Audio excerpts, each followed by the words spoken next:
Avec les requêtes Access, il est simple de tirer des synthèses conditionnelles sur des données regroupées, et cette nouvelle astuce ouvre la voie. Dans l'exemple illustré à l'écran, des primes sont allouées lorsque le commercial a passé la barre des 10 000 € sur une période donnée. Mais ces ventes sont archivées au coup par coup dans une table différente de celle des commerciaux. Il est donc question tout d'abord de réunir les informations, puis de les consolider et d'émettre des conditions. Pour les démonstrations de cette astuce, nous suggérons de récupérer cette petite source d'information qui, bien sûr, est offerte au téléchargement depuis le site ombache.fr. Deux tables sont présentes dans le volet de navigation sur la gauche de l'écran. Elles se nomment respectivement commerciaux et ventes. Je vous invite à double-cliquer sur la première d'entre elles afin de l'afficher en mode feuille de données. Cette table est basique, elle recense les vendeurs sur un niveau de détail très sobre. Vous notez que l'identifiant du premier champ est une combinaison de caractères et de numéros incrémentés. Nous l'avions conçu à l'occasion d'une précédente astuce, et c'est un format personnalisé qui sert de leurre à l'affichage. Seul le numéro automatique est effectivement considéré. Dans le volet de navigation désormais, je vous propose de double-cliquer sur la table Vente. Comme vous pouvez le voir, toutes les ventes réalisées au coup par coup sont listées. Elles sont toutes rattachées à un commercial par le numéro de l'identifiant issu de la table parente. Et donc, de multiples chiffres sont associés à un même vendeur. Avant de pouvoir décider d'une prime à allouer, faut-il encore être en mesure de connaître le volume réalisé par chaque vendeur. Mais les requêtes Access sont puissantes et simples de mise en œuvre. En outre, elles permettent de créer des recoupements sur les données communes tout en consolidant les informations numériques attachées. Et dans le processus, c'est la première astuce que nous proposons de démontrer. Tout d'abord, je vous propose de fermer les deux tables en cliquant sur les croix des onglets, et puis en haut de la fenêtre Access, nous allons cliquer sur l'onglet Créer afin d'activer son ruban. Et là, dans la section Requêtes du ruban, je vous propose de cliquer sur le bouton Création de requête.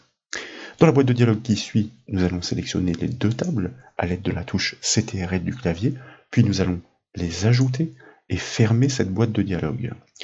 Un petit peu de réorganisation s'impose de manière à pouvoir rapprocher la vue schématisée de ces tables de la grille de requête. Et dans la première de ces tables, je vous propose cette fois de sélectionner tous les champs, sauf celui de la clé primaire, qui est utile pour le fonctionnement de la base de données, mais qui n'est pas utile à la vision. Nous allons ensuite les glisser directement sur la grille de requête pour pouvoir ajouter leur niveau de détail, et nous allons faire de même avec le champ restant pour la table vente, V montant.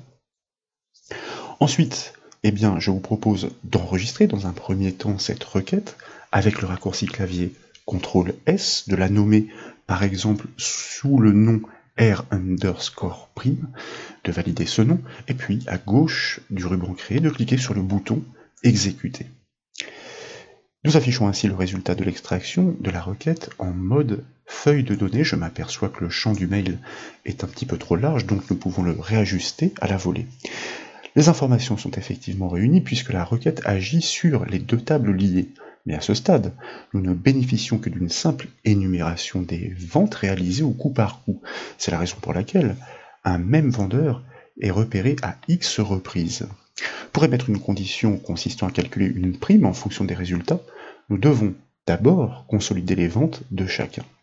Pour cela, je vous invite à gauche du ruban accueil à cliquer sur le bouton Affichage afin de revenir dans la vue en conception de la requête. Et puis là, nous allons cliquer n'importe où avec le bouton droit de la souris dans la grille de requête et dans le menu contextuel, nous allons choisir Toto. Ainsi, nous ajoutons à cette grille la ligne permettant de réaliser des opérations de synthèse. Par défaut, l'opération de chaque champ est définie sur regroupement. Les données qui peuvent être réunies, c'est-à-dire les informations identiques, doivent l'être bien entendu.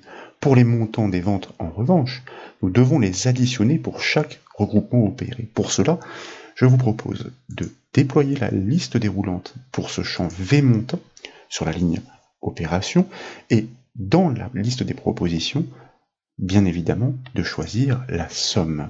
C'est ainsi que nous allons pouvoir consolider toutes les ventes effectuées par un même vendeur. Et pour le constater, je vous propose tout d'abord d'enregistrer les modifications avec le raccourci CTRL-S, de cliquer de nouveau sur le bouton Exécuter dans le ruban, et cette fois, nous obtenons bien la synthèse escomptée comme vous pouvez le voir. Toutes les ventes sont consolidées pour chaque commercial.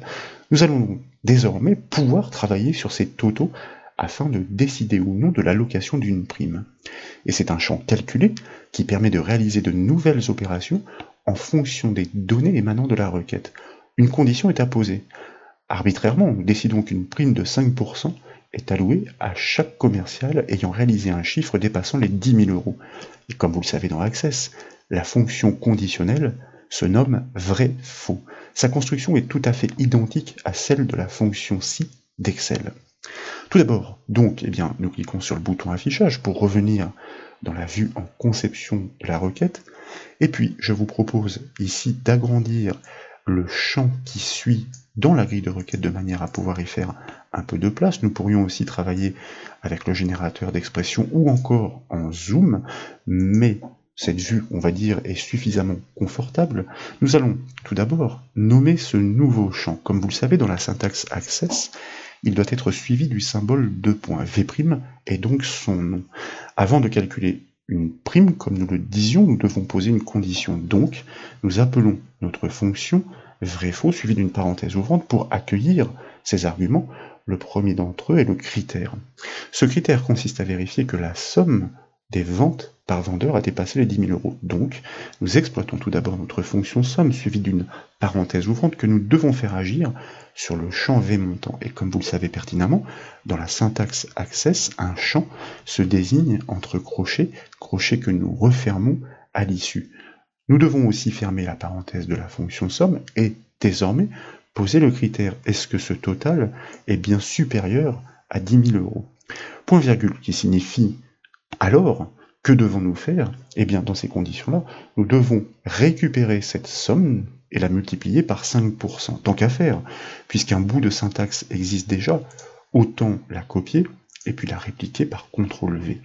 Donc, eh bien, cette somme, nous la multiplions par 5%, soit 0,05.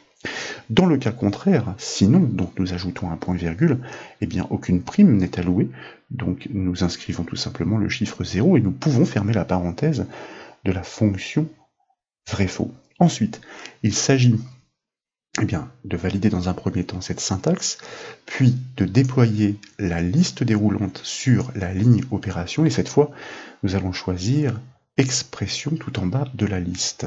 C'est ainsi que notre expression est considérée comme telle. Elle se gère elle-même par ses calculs.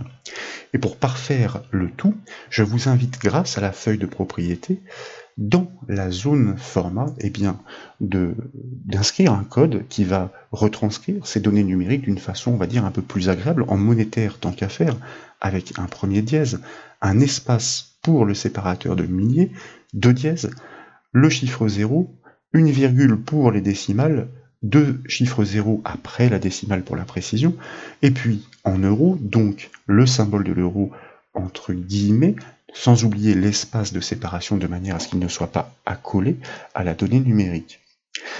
Il est donc tout à fait possible, comme vous le constatez, d'attribuer des formats à la volée dans une requête Access, y compris sur les champs calculés.